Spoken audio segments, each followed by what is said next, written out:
I think it's the fact that the way the universities are set up and its hierarchical order, nothing can be signed off immediately, or any of the projects that they want to or they're interested in doing has to be signed off, and that can often take quite a while.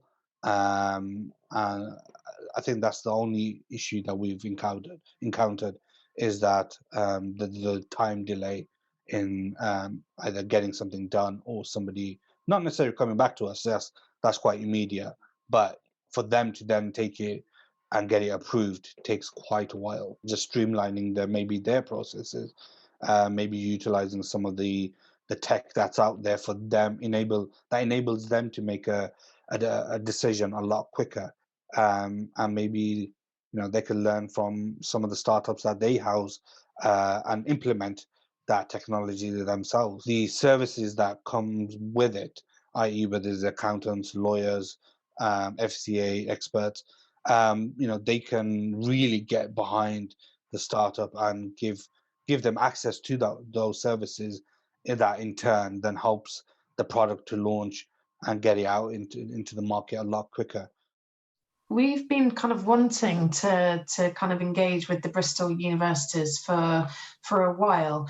I think we're kind of new business, new people coming in all the time, and therefore we may have struggled with like the one contact. Well, it's a bit of about understanding how the universities are set up, because you're big organizations, you're lots of different departments, lots of different kind of education streams that students can go through, lots of different kind of careers, touch points that we can also tap into. So I think what's great is that there is bags of opportunity there for us, and we're slowly making the right contacts of who to speak to and engage with those different departments, whether it be from a research perspective, what kind of joint collaborative projects could we work on in spaces that would have benefit both to the universities but also a real benefit for businesses as well. So what could some of those opportunities be from a research perspective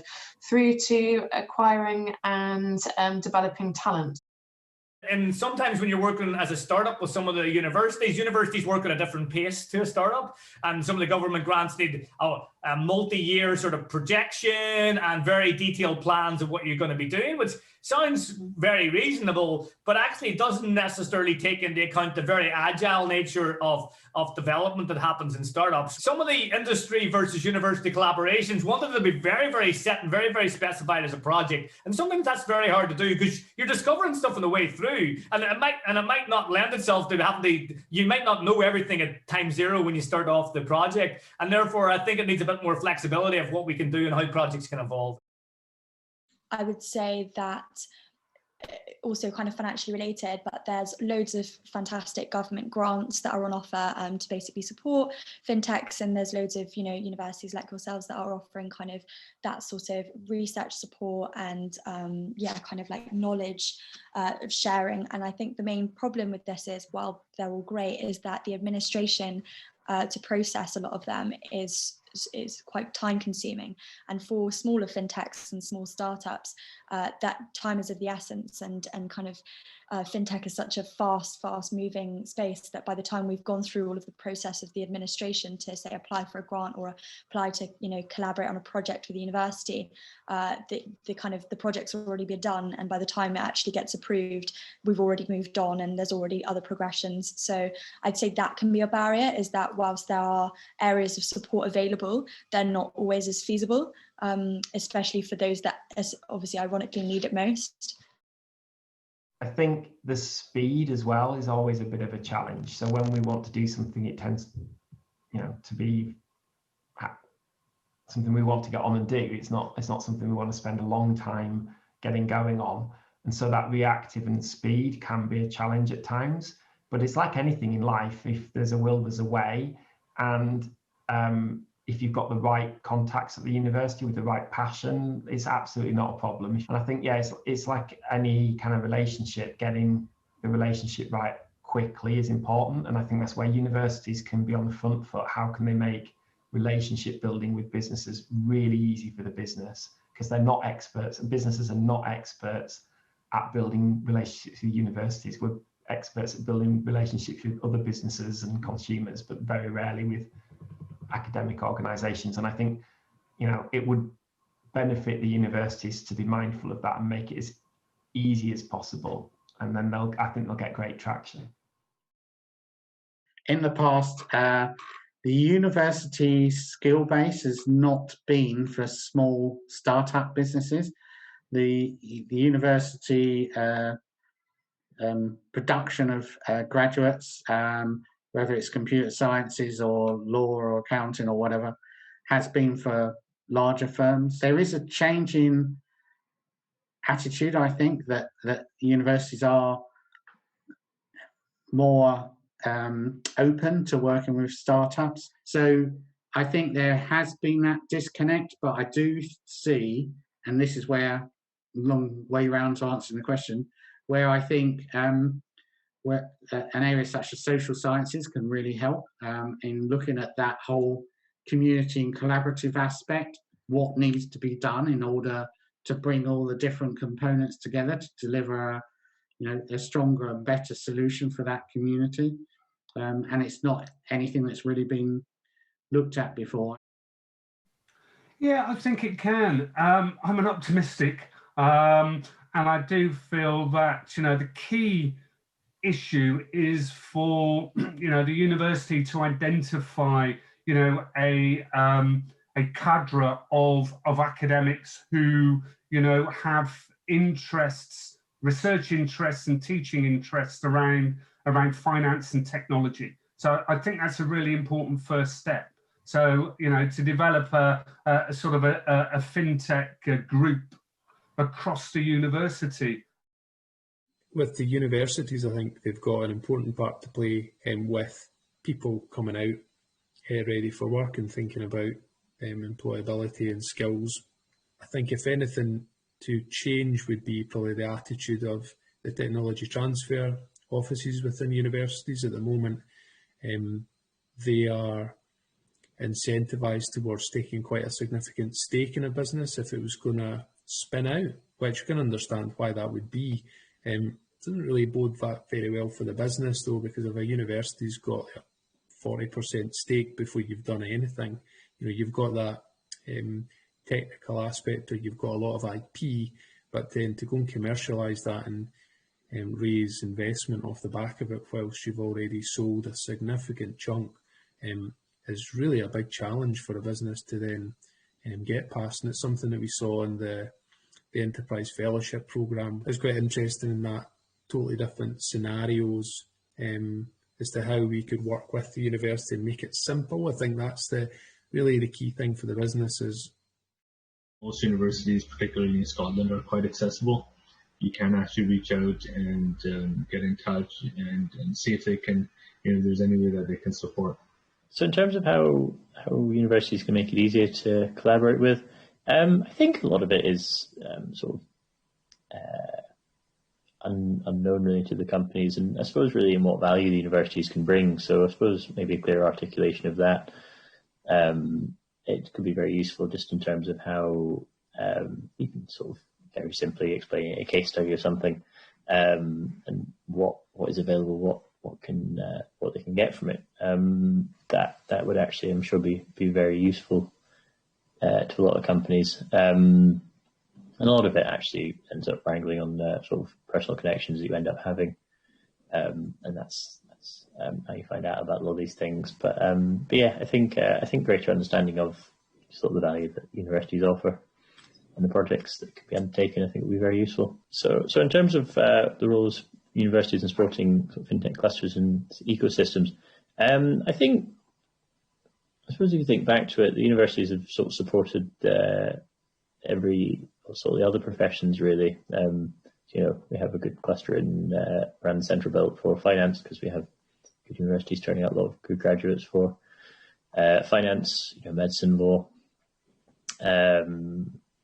science. We could always do better. Maybe I'm biased. Always do more. Yes, I think just by the nature of sort of being present and actually turning out a lot of sort of bright-minded graduates. I mean, the universities themselves will lend to a sort of clustering of sort of network effect, really, is people will tend to cluster around them, and that's really where interesting ideas happen, things come from, and it may be a second order effect of that. So I mentioned other industries. If people are around, then actually you get a nice second, third, fourth order effect of that on the tech ecosystem. Absolutely, there's an opportunity for startups and fintechs in particular to tap into some of that academic knowledge that is now in recent years gravitating towards the fintech banner. But now I think universities are playing more of a role in that, and fintech being an industry, we can start to match those two parties together. In terms of the barriers for fintechs to deal with academia, I still find there's an element of IP and differing objectives with some of that. So I fully appreciate that a lot of academia is driven by research, right, and developing IP, and a lot of fintechs and startups are driven by revenue and practical applications of these things.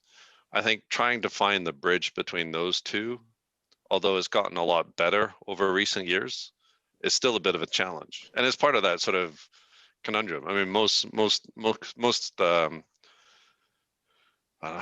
academics, kind of need to do the papers in order to keep their jobs.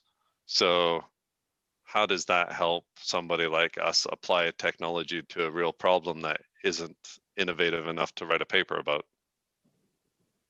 Yeah. Doesn't really help us, does it? Yeah.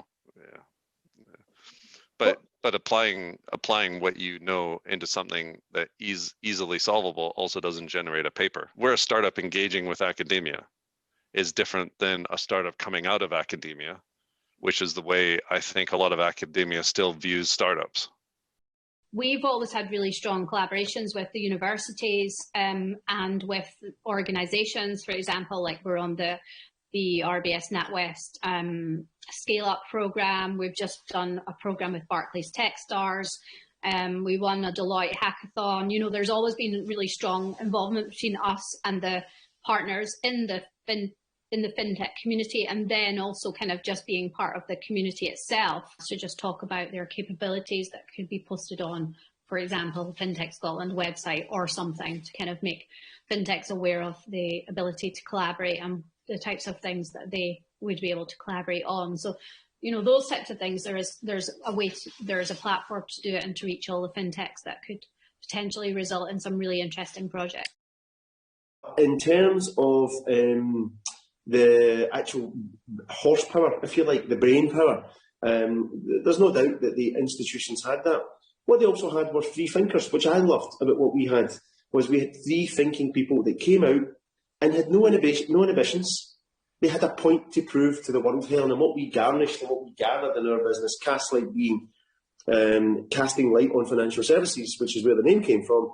With people that we met, we employed a lot of students, and what I loved about was the fact that they had a point to prove, that they didn't like things that they saw, and we were the vehicle for them to come in and be the catalyst for that change. What are you combining all those different sciences and skills to create a product that, the university should be pumping out a product every year and selling it globally.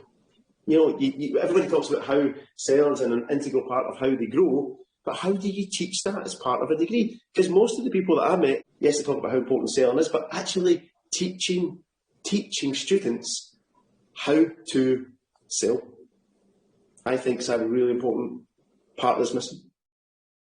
We're currently based, Helen, at Strathclyde University Business Incubator. We actually got associated to the incubator through the Unlock Ambition Royal Society of Edinburgh programme. So we got accepted onto that, I think that was about 2 years ago, and we've just really enjoyed being at Strathclyde University. The reason that I really like it, we just get on with our work, what we've basically got to do. On top of that, it's very central, it's really great for meetings and stuff like that as well. But probably the most crucial thing I would definitely say is we've got to tap into a lot of the resources at the university. So we wanted some support for UX. So the UX department basically gave us amazing support. They gave us some students, which helped us basically look at our UX, because that was something that we were not very strong at as a team. So we got some of them, security as well, cyber security. So we got Strathclyde to look at the type of things as well. And I think that is the thing that we've always had. We've always had that ability to tap into skill sets that the university hosts as well. I think Scotland is very well placed. I think we're definitely the pioneers for support for early stage startups. And like I mentioned, we maybe lack on the investment side, but I think overall we get great support. What universities could do more on a personal level, I'm not sure they could do any more. I think they're doing enough. They're getting their talent pool out there as well. And that's just my personal opinion. I think they're doing a really great job. Let's just try and get some more funding in and maybe make it a little bit more bigger and do it on a bit more of a grand scale. But I think, yeah, overall it's great.